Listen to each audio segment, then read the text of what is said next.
All right, so these are our section 4 notes for chapter 3. We're going to be talking about passive transport in this section. And passive transport, all passive is going to mean is that I don't have to do anything to make this happen, right? It's not going to require any energy from the cell, right? Passive transport just means that particles are going to move naturally, randomly, right, from areas of high concentration to low concentration, and it's never going to cost your cell any energy to make it happen. So there are different types of passive transport. There's osmosis, there's diffusion, there's facilitated transport. So we're going to start with just simple diffusion and then start talking about, aside from particles dissolved in the water itself moves from areas of high concentration to low concentration. That's the osmosis. And then there's the facilitated transport. Some things need a little bit of help to move, but not because they're not moving from high concentration to low concentration, but just because they have difficulty moving otherwise. So again, we're going to start with a few definitions here. Passive just means it doesn't require energy, right? It depends on the natural random motion of particles. If I put a drop of food coloring in water, that food coloring is going to spread throughout that solution, throughout that volume of liquid naturally, all on its own, right? I wouldn't have to stir it to make it spread and mix evenly throughout. It actually would do that on its own. Now, if I used a little bit of energy to stir it, it's going to happen much, much more quickly. But you also have to consider the fact that cells are really, really tiny, right? When I talk about a cup of water and watching as that food coloring spreads throughout that cup, that might take a while. But in a cell, location A and B are really, really close together. It doesn't matter where they are in that cell. They're still really, really close together because cells are super tiny. So diffusion may seem like a slow process, like something that would take forever, but in relative context with a tiny, tiny cell, that's actually pretty quick. It works really easily, and it takes care of most of the transport that needs to be done in the cell. So most of the time, transport costs you no energy at all. The movement of those particles, though, again, do have to do with concentration gradients, right? Typically, things do move from areas of high concentration to low concentration. So diffusion is that movement of molecules from high concentration to low concentration. Again, a C in brackets just means concentration in this class. Things tend to move down or with their concentration gradient. I can say any of those things and it always means the same, right? Solute always moves from areas of high concentration to areas of low concentration. I can say it moves down its concentration gradient. I can say it moves with its concentration gradient. It all means the same thing. Always high to low.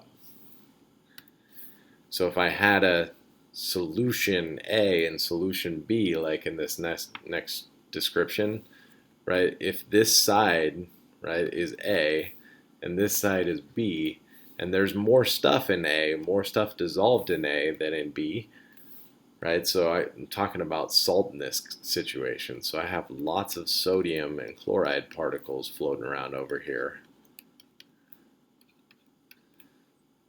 right? These ions that are in salt. And this solution is separated from solution B by some kind of semi-permeable membrane. But over in B, there's barely any salt, right? There's only one sodium, one chloride particle floating around, right? So relative to B, A has a high concentration of salt. Relative to A, solution B has a low concentration of salt. So as these particles randomly move around, yes, some particles may make their way across the membrane from solution B to solution A, but it's much more likely the particles from the A side move towards the B side. So the whole idea here is that, again, if I'm talking about that concentration, solute particles, the salt, wants to move from areas of high concentration to areas of low concentration. And in this context, that means from left to right. More salt is going to make its way towards that right side of the screen than towards the left side, right? And that's because it's less concentrated on the right. And things always move from areas of high concentration to low concentration. It's like if I took every student in my classroom and shoved them into a corner, right? Put them all in the same corner right next to each other and then asked them to start randomly moving, just start walking straight forward. And as soon as you bump into something, turn around and walk the other way. There's no way that you could all stay in that corner. Eventually, you would all spread out to fill up the entire room. So this is an example of diffusion. Things always move from areas of high concentration to low concentration. The bottom example, though, this is assuming that I have the semi-permeable membrane again, and I have all the same context, right? Solution A has a high concentration of salt. Solution B has a low concentration of that salt. But this is a different kind of question, right? If I was to compare the concentration of the water in solution A and solution B, things change. Because the more salt I have, when I compare the water concentration, right, how much solvent is there compared to the solute, the higher the concentration of the solute, the lower the concentration of the solvent. Compared to the salt, the water is in relatively low concentration. Whereas on the right, where there's barely any salt, that means relative to the salt, there's way more water, right? So that's the part of this that's actually kind of tricky, right? Solute moves from high to low, but so does the solvent.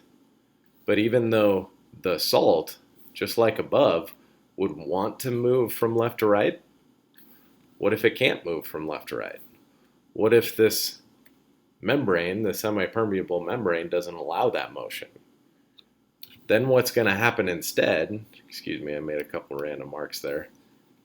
Instead, if the salt can't cross that membrane, then the water is going to cross that membrane, but it's going to go in the opposite direction, right? And it's going to move from high to low concentration until there is no high, there is no low concentration. If I continue to add water to this high concentration of salt, eventually it's going to be so diluted that it's going to have the same concentration as the right side. So water is going to tend to move left in this situation, whereas the solute would have wanted to move right. So just make sure you understand which thing I'm talking about. If I talk about the concentration of the solute, right, water always tends to move towards areas of high concentration of solute because that means that the concentration of the solvent is actually relatively low. So just understand the context.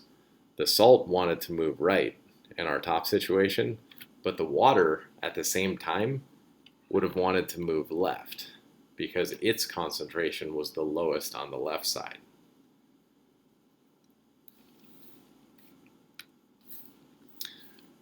And that's where osmosis comes into play. That's the diffusion of water. So make sure that we understand the context and how this works.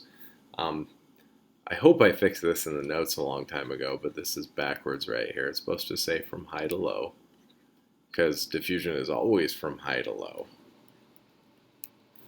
But the water is going to move towards areas of high solute concentration because that means, again, that the concentration of the water is going to be relatively low. The more salt there is in that water, the less water there is relative to that salt.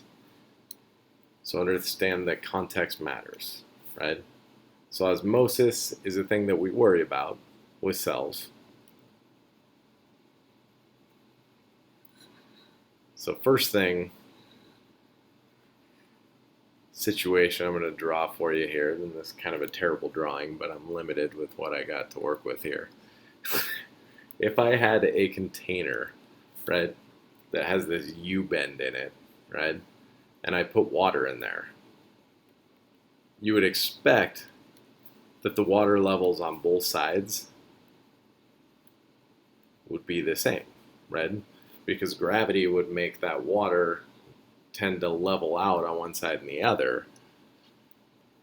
But if I have this membrane down here, this semi-permeable membrane, and again, I do the same thing we just talked about. Maybe I have some solute particle, maybe I have some salt on one side of this membrane and the other, and the concentration of the salt is high on the left and low on the right, just like we talked about before. The salt would want to move from left to right from areas of high concentration to low concentration, but if it's not allowed to cross that membrane, the water instead, remember, is going to want to move to the left. Maybe a little bit would move right, but mostly it would move left. And it would continue to do so until those concentrations of salt were equal on one side and the other. But what that does is it causes the level of the water on one side to rise up, and the other side is going to drop down, and that's fighting against gravity, right? We know that it should be equal on both sides, that the level should be equal on both sides. So that's actually going to require, right, a little bit of energy. It's going to provide a little bit of push, right? Water wants to move from right to left so badly that it can climb up and go against gravity. It actually takes pressure. I would have to push down on this side significantly to get those levels to go back to the same. And that's actually what we call osmotic pressure.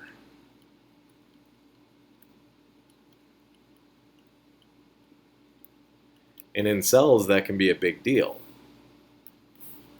Because we talked about with cells, with those eggs we were messing around with the other day, how there are different kinds of conditions that cells can live in, right? They can be in isotonic solutions, which would be awesome, because that means that the concentration of stuff inside and outside the cell is exactly the same. So even though water may move into the cell and water may move out of the cell, right, it's going to move equally in and out of the cell, so the cell stays the same size. It doesn't change in size. Whereas in other situations, you might tend to have problems. If I have a hypertonic solution, so you have to know which one's which by definition from here on out. Right? If I have a hypertonic solution and I put a cell into that solution, that means that the concentration inside the cell is high relative to the concentration outside of the cell. Right? It's called hypertonic.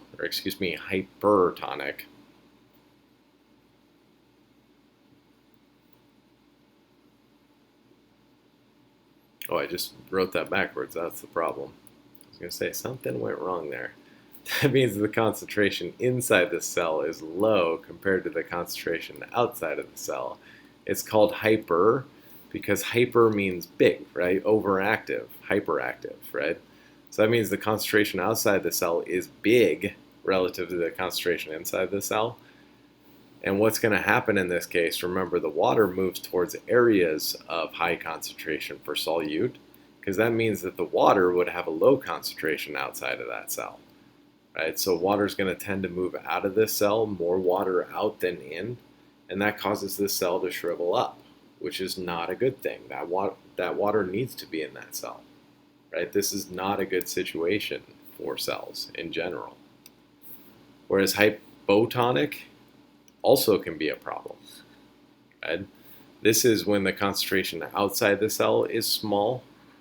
Hypo actually means small, like so when you're hypothermic, that means you're colder than normal.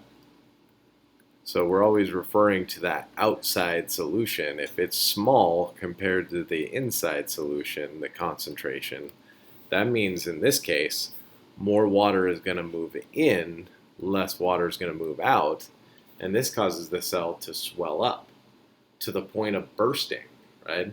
Some cells can't take that pressure, that osmotic pressure, and they get so big that they just explode, literally. So I talked about that the other day with some of you classes. If I have an IV solution, if I put it put water, pure water, directly into someone's veins, it causes all of their blood cells to pop because that solution would be hypotonic to the solutions inside the cells. So that's an issue that we have. That's something we have to deal with. But that doesn't mean it's always bad, right? Hypotonic solutions are good in some contexts because if I'm talking about a plant cell, plants love hypotonic solutions. That's the best kind of solution for them. But it's because they can handle the pressure. They have cell walls, that box that I drew around that cell there, that cell wall can actually put pressure back in to keep the cell from exploding.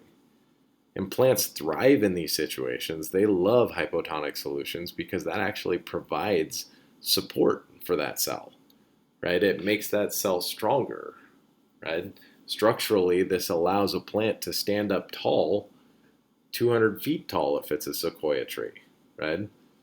So this is actually essential for plants. You, in fact, know when plants need water when they wilt, when they lay down, right? When you put pure water on them, because that's how you water a plant, is just by turning the hose on, right? You don't put salt in that water. That would kill the plant, right? So plants prefer hypotonic solutions. Whereas, like I said, your blood cells can't handle that pressure. So animals do not like hypotonic solutions. Animals do not like hypertonic solutions, but neither do plants, right? Plants can't handle losing water. You can't grow plants in salted earth, right? You may have heard of that before. But animal cells, typically, like your cells, they prefer to be in isotonic solutions. So understand which cells like which type of solution, right? Animal cells prefer isotonic solutions because hypertonic always sucks. You can't have water exiting cells and expect a living thing to thrive. But animal cells can't handle hypotonic solutions because their cells would explode, right? So nothing likes hypertonic. Animal cells love isotonic. Plant cells like hypotonic, right? But it all depends on the context, right? With a cell wall, hypotonic isn't so bad. But without a cell wall, cells tend to explode in hypotonic solutions, so you don't like those. Your cells don't like those solutions. So finally, last thing in the notes, facilitated diffusion. Right, we're not going to do a ton with this, but just real quick to make sure we understand what it is. Right, this is when something is going to move. It's going to diffuse, meaning it's going to move from high concentration to low concentration. I'm still not going to need any energy because it's still going to move with its concentration gradient. But if something, say like those sodium or chloride ions that we talked about before, a charged particle like sodium is going to have a really hard time moving across the membrane because the center of that membrane is very nonpolar and wouldn't interact very well with that positive charge. So if sodium needs to move across the membrane, it can't move directly through the membrane. It's going to need a little bit of help. That's where the facilitated comes in, right? If I have a channel protein in this membrane, if I provide an opening that sodium can travel through, that's facilitated diffusion, right? Now, it still has to be true that the sodium concentration up here above this membrane has to be relatively high compared to the concentration of the sodium inside of that cell or whatever, right? It's still going to move from high to low, so from top down. It's not going to move from down up in this situation because more would move in than out. Although some could move out, more is going to move in. If I say this is inside and this is outside of that membrane. So it's still moving with its concentration gradient. It still requires no energy, but it has to go through a protein channel. That's the only way it can move through because it can't move through the membrane directly. So that's all we really need for facilitated diffusion for now. So that covers this section.